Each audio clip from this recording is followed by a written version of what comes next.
비유로 말씀하시되 한 사람이 포도원에 무화과 나무를 심은 것이 있더니 와서 그 열매를 구하였으나 얻지 못한지라. 포도원지기에게 이르되 내가 3년을 와서 이 무화과 나무에서 열매를 구하되 얻지 못하니 찍어버리라. 어찌 땅만 버리게 하겠느냐. 대답하여 이르되 주인이여 금년에도 그대로 두소서. 내가 두루 파고 거름을 주리니 이후에 만일 열매가 열면 좋거니와 그렇지 않으면 찍어버리소서 하였다 하시니라. 아멘. 오늘은 12월 마지막 주일 송년 주일입니다. 그래서 한 해를 돌아보는 의미에서 오늘 본문의 말씀을 선택했습니다.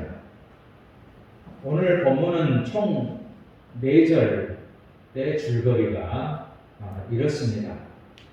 어떤 사람이 포도원에 무화과 나무를 심고는 그 후 3년 동안 매년 가서 무화과 나무의 열매를 원했지만 열매가 없었습니다. 그래서 그 사람은 포도원 지기에게 이렇게 말했다는 것이지요. 내가 3년을 와서 이 무화과 나무에서 열매를 구하는데 구하지 못하니 찍어버리라. 어찌 땅만 버리게 하겠느냐. 그때에 포도원 지기가 말합니다. 주인이여 금년에도 그대로 두소서. 내가 두루 파고 거름을 주리니 이후에 만일 열매가 열면 좋거니와 그렇지 않으면 찍어버리소서라고 말합니다. 그리고 이 비유는 여기서 끝납니다. 그러나 우리는 이 비유가 끝나버리는 가운데 있지만 우리는 여기서 끝나지 않습니다. 왜냐하면 뭔가 우리의 마음속에 뭔가를 남겨주는 비유입니다. 그러면 이 비유가 우리에게 주는 메시지가 무엇이겠습니까? 이것을 알고 깨달으려고 한다면 오늘 성경 본문의 말씀을 자세히 살펴보는 것이 중요하다고 하는 것입니다. 그래서 오늘 시간에는 무화과 나무 인생이라는 그런 제목으로 말씀을 드리겠습니다. 먼저 우리는 무화과 나무는 어떤 나무인가 살펴볼 필요가 있습니다. 우리가 무화과 나무는 너무나 잘 알고 있지요. 세계에서 가장 오래된 과일 나무로서 창세기에도 등장하는 나무입니다. 창세기 3장 7절에 이에 그들의 눈이 밝아져 자기들이 벗은 줄을 알고 무화과 나무 잎을 엮어 치마로 삼았더라 라고 말씀합니다. 아담과 하와가 범죄한 후에 무화과 나무 잎으로 치마를 만들어 앞을 가렸다는 기록이 있고 이집트에서는 약 4,000년 전에 심었다는 기록이 있을 정도로 과일나무 중에서 가장 오래된 나무가 무화과 나무라는 것입니다. 그러면 이러한 무화과 나무를 포도원에 심었다는 것이 과연 무슨 의미가 있겠습니까? 포도원에 무화과 나무를 심었다고 했습니다. 포도원에는 무엇을 심어야 되느냐? 포도나무를 심어야 되지 않습니까? 그런데 포도원에 무화과 나무를 심었다는 것이지요. 이 말은 포도원에는 일반적으로 포도나무를 심는 법인데 이번에는 특별하게 포도원에 다른 것을 심었는데 무화과 나무를 심었다는 것이지요. 이스라엘에서 이 무화과 나무는 이렇게 포도원에 심는 나무가 아닙니다. 아무데나 심는 나무죠. 들에다가도 심고 길거리에다도 심고 그래서 가난한 사람들이 쉽게 따먹을 수 있도록 한 나무가 무화과 나무입니다. 그래서 포도나무들을 정성껏 심어놓은 포도원은 있지만 무화과 나무들을 정성껏 심어놓은 무화과 농원은 없습니다. 물론 그때는 없었는데 요즘에는 무화과 농장들이 더 많이 있지요. 이유는 그만큼 무화과라고 하는 것은 수익이 나지 않는 과일이기 때문에 아주 값싼 과일, 누구든지 쉽게 따서 먹을 수 있는 과일, 그거였습니다. 그런데 본문에서는 무화과 나무가 주인의 은혜로 좋은 밭에 심겨졌다는 것입니다. 그것은 주인이 걸음을 주고 극진히 보살피는 은총을 받는 나무가 됐다는 것입니다. 그러나 불행히도 이 무화과 나무는 잎만 도성하고 열매를 맺지 못했습니다. 바로 여기에 문제가 있는데 열매가 없었다는 것이지요. 생각해보면 포도원에 심겨질 수 없는 나무인 무화과 나무가 특별히 포도원이라는 곳에 심겨진 이유를 열매를 기대한 것 외에는 없다고 하는 것이지요. 목적이 열매입니다. 왜냐하면 무화과 나무는 눈으로 보기 위해서 심는 관상수가 아니고 열매를 취득하는 유실수 나무이기 때문입니다. 그래서 주인은 포도원에 무화과 나무를 특별히 심어놓고 매년 포도원에 와서 이 무화과 나무가 열매를 맺었나 안 맺었나 기대하면서 3년 동안이나 살펴보았다는 것입니다. 그런데 문제가 생겼습니다. 1년, 다음에 2년, 다음에 3년, 이렇게 3년이나 열매를 기다렸는데 열매가 없는 이 무화과 나무를 통해서 주인은 화가 났습니다. 그래서 주인은 포도원 주인에게 말합니다. 내가 3년을 이 무화과 나무에서 열매를 구하되 얻지 못하니 찍어버리라. 어찌 땅만 버리겠느냐. 이제 여기서 우리가 생각해 볼 것이 있습니다. 이 무화과 나무가 주인이 그토록 기대하는 그 열매를 맺지 못한 것은 누구의 잘못이냐라는 것입니다. 주인의 잘못입니까? 아니면 무화과 나무의 잘못입니까? 우리가 한편으로 보면 무화과 나무의 잘못일 것이다 이렇게 생각할 수도 있고 또 그렇지 않을 수도 있습니다. 이 무화과 나무가 주인이 그토록 기대하는 그 열매를 맺지 못한 것은 포도원 지기의 잘못일 수도 있다는 생각을 합니다. 과연 여러분이 어떻게 생각하십니까? 이 무화과 나무가 주인이 그토록 기대하지 그 열매를 맺지 못하는 것은 누구의 잘못이냐 이것입니다. 이것을 먼저 생각해 보아야 하는 이유는 굉장히 중요한 것입니다. 왜? 문제의 출발점을 바로 여기서 시작되기 때문이지요. 포도원 지기가 좀 더 관리를 잘하고 걸음을 주고 그랬으면 잘 맺었을 것을 무화과 나무가 열매를 맺지 못한 것은 전적으로 포도원 지기의 잘못이라고 생각할 수 있습니다.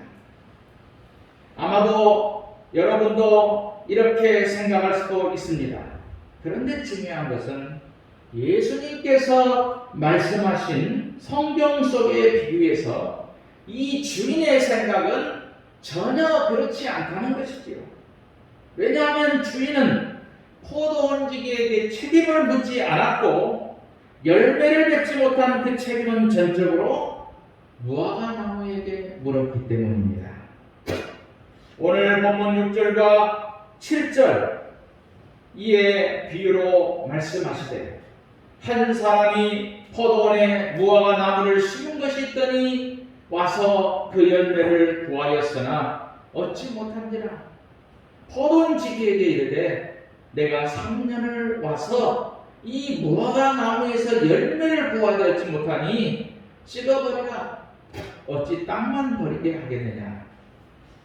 그때 포도원 지기가 주인에게 무엇이라고 간청합니까? 이것이 중요한데 포도원 지기는 8절과 9절에서 주인이여 금년에도 그대로 두소서. 내가 두릅하고 거름을 주리니 이후에 만일 열매가 열면 좋거니와 그렇지 않으면 찍어버리소서. 포도원 지기는 찍어버리기는커녕 간절히 간청하면서 1년 동안을 봐달라고 요청하고 있습니다. 이것을 보면 이 포도원 지기는 참으로 훌륭한 사람입니다. 그러나 이렇게 멋지고 훌륭하지 않는 일반적인 포도원 지기는 아마 주인의 말에 이렇게 대답할 수 있습니다. 찍어버리라고요? 예, 즉시 시행하겠습니다. 사실 저도 그렇게 생각했습니다. 경제적으로 보면 손해가 마땅합니다. 괜히 무화과 나무를 포도원에 옮겨다 심었나 봅니다. 즉시 무화과 나무를 찍어버리겠습니다. 보통 포도원 지기는 이렇게 대답할 거라는 것이지요. 그런데 중요한 것은 이 포도원 지기는 무화과 나무가 열매를 맺지 못한 책임이 물론 저에게 있지만 그 책임을 자기로 나누어 줬다는 것이지요. 그리고 이렇게 말합니다. 금년에도 그대로 두소서. 내가 두릅하고 거름을 주리이다. 얼마나 훌륭합니까? 지금 포도원 주인이 무화과 나무를 찍어버리려고 하는 이유를 살펴보자면 이 나무가 열매를 맺지 못한 이유, 그 한 가지 이유 때문만은 아닙니다. 본문을 자세히 보면 이유가 두 가지가 나옵니다. 하나는 열매를 맺지 못한 것이지요. 3년 동안 기다렸는데, 두 번째 이유는 땅만 버리게 되었다는 것입니다. 땅만 버리게 한다. 많은 것을 생각하게 하는 그런 말씀입니다. 그러면 이 무화과 나무가 주인의 말씀대로 찍어버리라고 하여 포도원 지기가 찍어버렸다면 이 무화과 나무는 훗날 어떻게 되겠습니까? 나무로서의 존재 의미는 없어지고 그저 장작이나 불쏘시개 정도의 의미로 사용될 수밖에 없었을 것입니다. 오늘 본문을 생각해 보면 이 말씀이 비유이다 보니까 등장하는 인물이나 등장하는 내용들은 다 의미를 가지고 있다고 볼 수 있습니다. 포도원 주인은 누구를 의미하는가? 포도원 지기는 누구를 의미하고 포도원은 무엇을 의미하며 무화과 나무는 무엇을 의미하는가 하는 것입니다. 이것을 풀어가면서 해석하는 것이 중요한 작업인데 전통적인 해석에 의하면 포도원 주인은 전능하신 하나님을 의미하고 포도원 지기는 중보자이신 예수님을 의미하고 포도원은 이스라엘의 공동체나 또 교회를 의미하며 무화과 나무는 이스라엘 백성이나 교회에 속한 교인들을 의미하고 있는 것입니다. 이것을 교회에 적용해서 보면 무화과 나무와 같은 우리들을 거룩한 하나님의 교회라고 하는 하나님의 포도원에 심었다는 것입니다. 그리고 우리에게 열매를 기대하셨지요. 한 3년쯤이면 열매를 맺겠지. 그런데 3년이 되어도 열매를 맺지 못했다는 것입니다. 그래서 이젠 안 되겠다. 찍어버려라 그러시는데 중보자이신 우리 예수님께서 1년만 참아 주십시오. 제가 더 깊이 파고 거름도 주고 하여 열매를 맺도록 해보겠습니다 라고 하는 것입니다. 그러면 이제 가장 중요한 문제가 있습니다. 그것은 이 비유가 우리에게 남겨준 과제인데, 그렇다면 어떻게 하면 이 무화과 나무가 열매를 맺을 수 있는가? 이 무화과 나무로 하여금 열매를 맺게 할 수 있는가 하는 것이고, 이것을 우리의 신앙생활에 적용해 보는 것입니다. 이것은 불가능하지 않습니다. 가능한 것으로 세 가지를 생각해 볼 수 있지요. 첫째는 가지치기를 잘하는 것입니다. 일반적으로 열매를 맺는 가지수가 열매를 잘 맺지 못할 때 주인이 하는 일은 가지치기를 하는 것입니다. 왜냐하면 가지치기만 잘해도 수확을 더 기대할 수 있기 때문입니다. 우리 신앙생활을 적용해 보면 열매 맺지 못하게 하는 가지들은 잘 쳐내야 열매를 맺게 된다는 것입니다.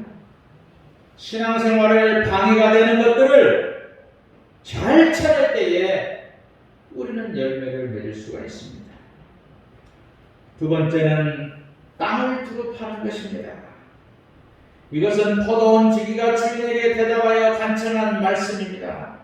두루 판다는 것은 열매를 맺지 못하는 그 무화과 나무 밑에 땅을 갈아 엎은다는 것입니다. 땅은 다 땅이지만 땅이라고 열매를 잘 맺게 하는 땅이 아니고, 좋은 땅에서만 30배, 60배, 100배의 열매를 맺게 하기 때문에 만일 3년씩이나 기다렸는데 열매를 맺지 못한다면 그 땅을 깊이 파고 갈아 엎고 기경을 해야 된다는 것이죠. 땅을 갈아 엎는다는 것은 우리 신앙생활에 있어서 무엇을 의미하는 것이겠습니까? 그것은 말씀과 기도입니다. 성경은 디모데전서 4장 5절에 하나님의 말씀과 기도로 거룩하여 지니라 라고 말씀을 합니다. 신앙생활에 열매가 없어 괴롭고 힘들 때, 그래서 책망을 받을 때 말씀과 기도에 다시 집중하게 된다면 우리 신앙은 다시 살아나게 될 것이고 열매도 다시 많이 맺게 될 것입니다.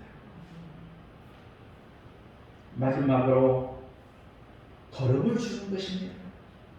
이것은 포도원 지기가 8절의 말씀에 있는데, 거름에는 세 가지 성분이 있습니다.